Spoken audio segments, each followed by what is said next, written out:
est-ce que N'Djamène là peut aller à l'extrême nord et il s'installe il s'installe sans obtenir l'aval de ceux qui sont sur le territoire. Je suis sous le règne de la loi, monsieur. Mais la loi dit quoi? Puisque vous la loi camerounaise dit ceci, le préambule de la Constitution. Tous les Camerounais sont égaux en droit et en devoir. Je prends l'exemple de mon ami Koumvondo, qui a choisi de s'installer dans la Damawa. Il y est même élu. Il a acquis le terrain sous le règne de la loi de la République. Ouais, non, il vit dans la Damawa. Est-ce qu'il a acquis un terrain là-bas? Il a acquis un terrain. Je ne sais pas si il a combien d'espace. Mais attendez, je donne un exemple. Petit pays que tout le monde connaît. A un terrain de 3 hectares à Bouddha. C'est un chanteur camerounais que tout le monde connaît. Il vit là-bas, et il vit à Bomono, il vit à Douala. C'est pour vous dire qu'il y a une loi, il n'y a pas de... Il n'y a pas... Il sera chef traditionnel à Bouddha, petit pays. Est-ce qu'il peut être... Il peut être chef de quartier, oui. Non. Oui, je dis bien. Chef de quartier, peut être chef traditionnel. Non, pas traditionnel. Non. Mais pourquoi pas? Pas traditionnel. Non. Il y a une différence entre un chef traditionnel, détenteur de tradition, et un chef administratif. C'est pas la même chose. Le chef traditionnel a un pouvoir mystique, un pouvoir qu'il détient de sa famille, sa généalogie. Moi, j'insiste ça n'a rien à voir avec le chef administratif. J'insiste sur la question. Peut-être après vous, Maître Biliga pourra également répondre à cette question. J'insiste sur la question. Comment est-ce qu'on peut concilier aujourd'hui au Cameroun le droit au sol et l'hospitalité républicaine? Comment défendre son patrimoine culturel sans donner l'impression de rejeter des compatriotes qui investissent, qui vivent quelque part? C'est pour ça que je vous ai dit que la notion de territoire ne peut pas être diluée dans le discours populiste de M. N'Djamène. Il n'y a aucun discours populiste. Pourquoi? Vous vous souvenez, il y a une affaire du côté de Dibombaï là-bas où un député dit qu'il avait trouvé un terrain vierge qu'il a acquis. Et aujourd'hui, on sait ce que ce terrain est devenu. Il n'y a pas de terrain vierge dans la simple mesure que si la loi consacre la libre installation des citoyens, cette libre installation est conditionnée à un ensemble d'éléments. Est-ce que vous pouvez arriver dans l'ONCAM et vous vous installer dans une forêt dans l'ONCAM sans avoir soit négocié l'achat de cet espace pour vous installer au motif que... Si un vendeur, on achète, il les achète. Ah, s'il y a des achats. S'il y a des vendeurs... Pourquoi vous ne faites pas prévaloir cette disposition de la Constitution à cet individu que je peux m'installer partout? J'arrive dans un village, je veux un terrain. Je veux voir un vendeur qui me propose... Non, vous ne devez pas voir un vendeur, c'est la malhonnêteté. Non, vous vous installez. Vous vous installez tout simplement. Comment ça? Pourquoi? Mais parce que la loi dit que vous pouvez vous installer partout. Mais vous êtes contradictoire. Non. Tout Camerounais peut se fixer en tout lieu. Peut se fixer, mais vous dites maintenant que s'il y a un vendeur, non? Ça veut dire qu'il y a une condition d'installation. Mais bien évidemment. La loi vous permet de vous fixer en tout lieu. Et la condition... C'est pas gratuit, bien entendu. Et la condition... Vous reconnaissez donc des pouvoirs à des individus. Non, les vendeurs ont le pouvoir de vendre. Qui leur donne ce pouvoir donc? De vendre? Donnez-moi un article qui donne le droit à un Camerounais de vendre la terre aux autres. C'est pas une question de pouvoir. Quelqu'un a un terrain, il peut le vendre. Je vous pose la question, Maître Lavoisier. Est-ce qu'il y a une disposition de la loi qui donne le pouvoir à un Camerounais, puisque la terre appartient à l'État? Puisque la terre appartient à l'État, le droit donc de vendre la terre aux autochtones, on peut s'approprier cette terre. Mais c'est pas possible. C'est pour ça que le titre foncier existe. Je dis... On peut devenir propriétaire. Mais propriétaire... Si on devient propriétaire, on peut vendre. Il y a les concessions également. Je ne suis pas au niveau des concessions, je suis au niveau où nous sommes tous d'accord que quand vous arrivez quelque part, vous devez transacter avec quelqu'un pour pouvoir acquérir ce lopin de terre. Oui. Celui qui a le titre foncier. Non, pas le titre foncier. Pas le titre foncier. Celui qui a les droits de cette terre. Les droits coutumiers de cette terre. Mais si le met en vente, il y aura les acheteurs. Évidemment. Bon, je dirais... Qu'est-ce que vous me racontez là? Intégration. Il y a un mot que tu es en train d'évoquer, stigmatisation. Moi, je parlerai également de la victimisation. Parce qu'on a l'impression que certains se sentent victimes de tout, malheureusement. C'est-à-dire que ce que les autres ont subi, on n'en parle pas. Dans mon livre, je parle de ça.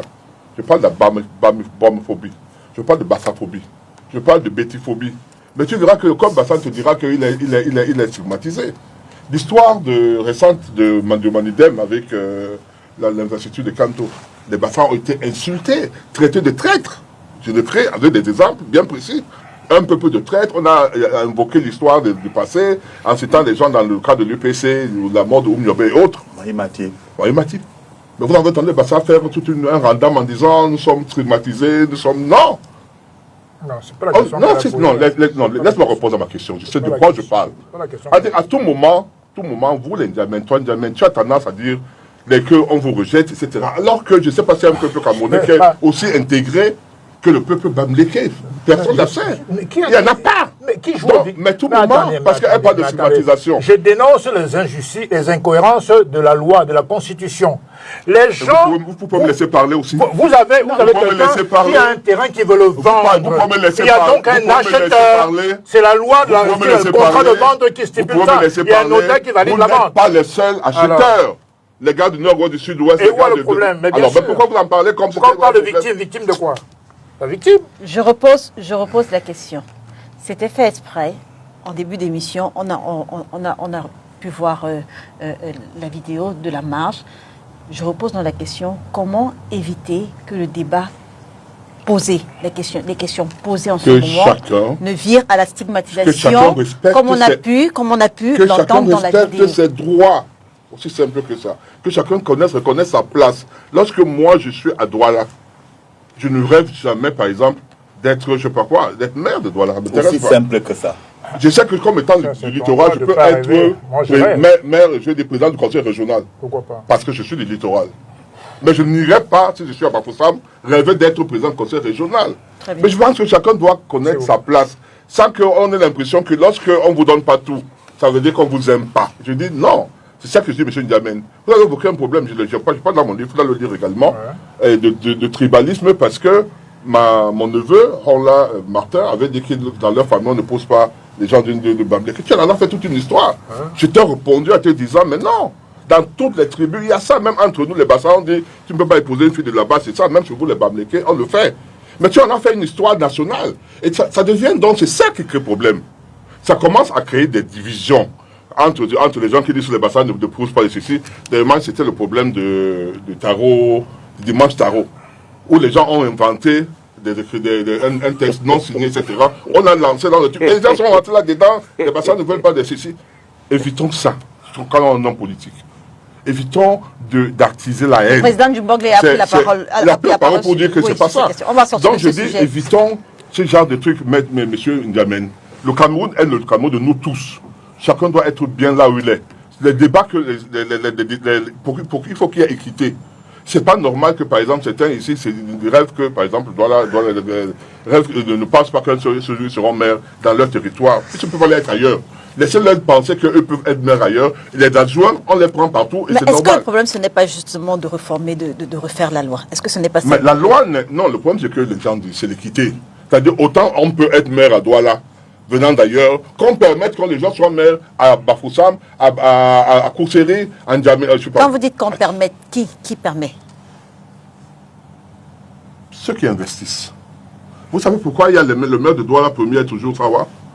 Parce qu'on a obligé tous les partis politiques à mettre comme tête de liste à Douala premier un maire, un natif du littoral. À Douala deuxième, le maire, le maire est militant. Madame le maire laissez-moi, non, ça il y a eu un débat dessus. Il y a eu un débat dans le RDPC. Il y a eu un débat, peut-être chez nous. Oui, chez nous. Il y a eu ce débat pour que là-bas on permette, parce que selon que tu es dans la liste en haut, tu as la possibilité de passer dans un vote. Ouais. Si tu es 35e, tu es une liste. Dans la Douala ici, tu as de force à ne pas passer. Sauf si le vote parti gagne toutes les majorité absolue. Donc on met les candidats dans la mesure où, de telle sorte qu'ils soient capables d'être élus ou éligibles, enfin élus, par rapport à... Voilà. Donc je dis, on peut le faire. On l'a fait à Douala premier. Pour ça que Douala premier, il y a toujours un président. On devrait le faire également à Douala deuxième. À Douala deuxième, à Douala troisième ou ailleurs. Maintenant, si on ne le fait pas, n'accusez pas ceux qui pensent qu'on doit le faire comme étant des tribalistes. Est-ce qu'on a forcément besoin de se sentir membre d'un quartier en ayant des ambitions pour devenir chef? On peut s'intégrer dans un quartier, on peut s'intégrer dans un village sans forcément revendiquer, c'est-à-dire ce que les natifs considèrent comme la part qui leur est due. Moi, c'est ce que je suis en train de dire. C'est-à-dire que cette pression qui vise à détruire les ontologies. Parce que c'est de ça qu'il s'agit, détruire les ontologies. Et briser les ambitions. Oui, c'est-à-dire que quand vous arrivez... Non, moi je préfère rester là sur ce que j'ai dit. Détruire les ontologies. Quand vous arrivez chez quelqu'un, il vous donne le terrain. Il vous le vend même, prenons même le mot vendre. Oui, sauf qu'il y a beaucoup qui ont obtenu le terrain par des processus de don-vente. C'est-à-dire que quand quelqu'un vous vend le mètre carré à 100 francs, je veux bien comprendre quelle peut être la valeur d'un terrain. Mais je referme cette parenthèse. Je dis que quand quelqu'un vous a même vendu le terrain, voilà, si quelqu'un vous vend à 100 francs, il a quand même vendu. Il n'était pas obligé de le vendre. Ça s'appelle des valeurs symboliques. Il y a même le dol. Ça s'appelle des valeurs symboliques. Je préfère qu'on se limite à ça parce que là, aucun homme ne peut évaluer de manière objective combien coûte le mètre carré. Vraiment, dans les notions de vente, là, moi, en tant qu'anthropologue, ça ne me parle pas vraiment. Mais il a quand même vendu. Il a vendu. Je dis, ça ne me parle pas en tant qu'anthropologue, parce qu'il y a même des gens qui ont acheté le terrain, mais n'ont jamais pu jouir de ce terrain, parce qu'on leur a dit, vous avez vendu, vous avez acheté, mais si vous êtes un homme, jouissez de ce terrain. On a des exemples. Des gens qui ont acquis des terrains, mais ils n'ont jamais... Donc, pour dire quoi, si vous arrivez dans un territoire d'accueil, vous pouvez très bien vous intégrer. Faites taire vos ambitions. Faites taire vos ambitions et laissez aux enfants du coin la possibilité. Oui, la République tient également compte des territoires et de leurs spécificités.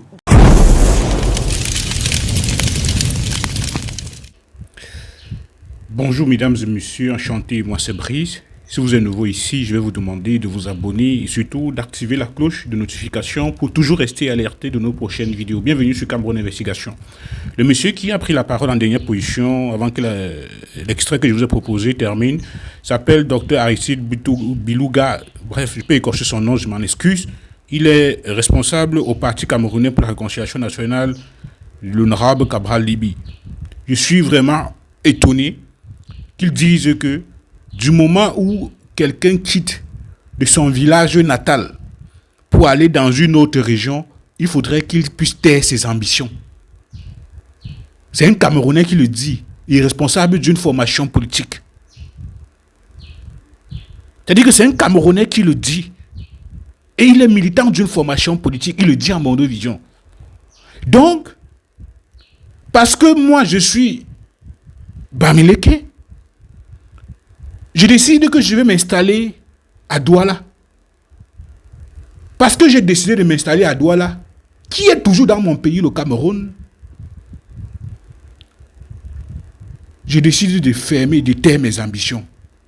C'est-à-dire que si j'ai pour projet de construire une entreprise pour aider le pays à sortir du chômage, à construire une entreprise pour pouvoir, j'ai envie de dire, contribuer à l'économie de mon pays, je dois fermer la bouche, je ne dois plus le faire parce que je ne suis pas dans mon village natal. C'est-à-dire que j'ai une entreprise que je vais installer dans tout le Cameroun, dans toutes les 10 régions du Cameroun. Selon le PCRN, du moment où j'ai déjà installé mon entreprise dans ma région d'origine, c'est-à-dire l'Ouest, une fois que j'arrive dans une autre région, je taire mes ambitions. Je ne réfléchis plus si je dois fructifier mes entreprises. Voilà une réflexion rétrograde de quelqu'un, d'un militant d'une formation politique, et dit que c'est ce qu'il prône dans le fédéralisme communautaire. C'est quand même incroyable d'écouter les choses comme ça. Et vous voulez diriger une république? C'est quand même incroyable. Vous vous écoutez parler? Vous vous écoutez parler? Ça dit que si c'est vous qui dirigez le pays, l'économie du Cameroun doit c'est à terre. Vous allez dire, ok, Santa Lucia qui appartient à un Bamileke, Santa Lucia devrait construire simplement ses boulangeries à l'ouest. Ne pas installer ça à Douala, à Yaoundé, dans d'autres régions. Voilà la réflexion des gars du PCRN. C'est ça? Boulangerie Saker, qui est un gars de l'Ouest, Bamileke. S'il veut multiplier ses boulangeries pour contribuer à l'économie du pays, pas à l'économie du peuple bamileke, à l'économie du pays, du Cameroun. Il devrait se limiter à construire ses boulangeries à l'ouest. Pas à Douala. Pas à Bafoussam. Pas à Yaoundé. Voilà la réflexion des gens. C'est-à-dire que si on veut appliquer ce qui est dans la tête de ces gens au Cameroun, le Cameroun sera à terre en moins de 2 jours. C'est quand même incroyable. Lorsque j'ai écouté même monsieur l'avocat maître Biliga là, mais je suis étonné d'écouter, d'entendre de tels propos sortis de maître Bilouga, qui fait savoir que vous avez déjà toujours entendu qu'on dise qu'on veut un ressortissant Sawa veut être chef à l'ouest. Voilà comment des avocats et des chaînes contribuent à manipuler l'opinion publique. Il n'a jamais été question qu'un Bamileke soit chef traditionnel de 3e degré à Bonateki dans le littoral. Ça n'a jamais été le cas. Et je ne sais pas pourquoi, à l'heure actuelle, les chefs Sawa et les Douala ne disent pas que ne rétablissent pas la vérité pour enlever ça dans la tête de l'opinion. Je ne sais pas à quoi ils jouent, je ne sais pas à quelle fin. On a comme l'impression qu'il y a un agenda caché.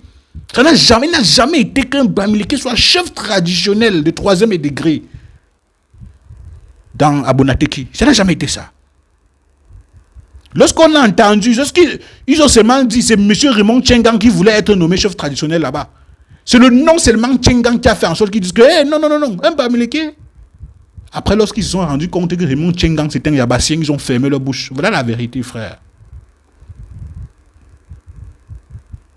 Lorsque j'écoute des gens avoir des raisonnements comme vous avez entendu là, je ne sais pas pourquoi Maître Lavoisier qui était sur le plateau ne s'exprimait pas, du moins peut-être l'extrait que je vous ai proposé était très court.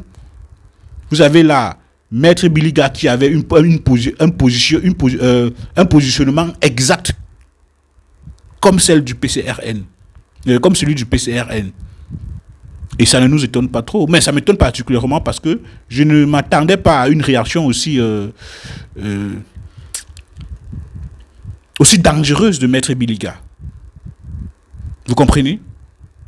Pendant que nous sommes en train de réfléchir comment créer notre propre outil d'intelligence artificielle, comment nous sommes en train de réfléchir à comment créer un robot qui va nous aider à retirer les ordures dans les rues de Douala, comment, au lieu de réfléchir comment trouver un robot, une manière de curer les caniveaux, les gens sont en train de réfléchir sur comment les Bamileke doivent rester chez eux et que du moment où tu quittes de la région de l'Ouest ou bien de la région d'origine, que ce soit du Nord, du Sud, de l'Est, quand tu veux t'installer dans une autre région, tu vas taire tes ambitions. C'est-à-dire du moment où tu décides de t'installer dans une autre ville, tu enlèves de ta tête que tu dois être entrepreneur.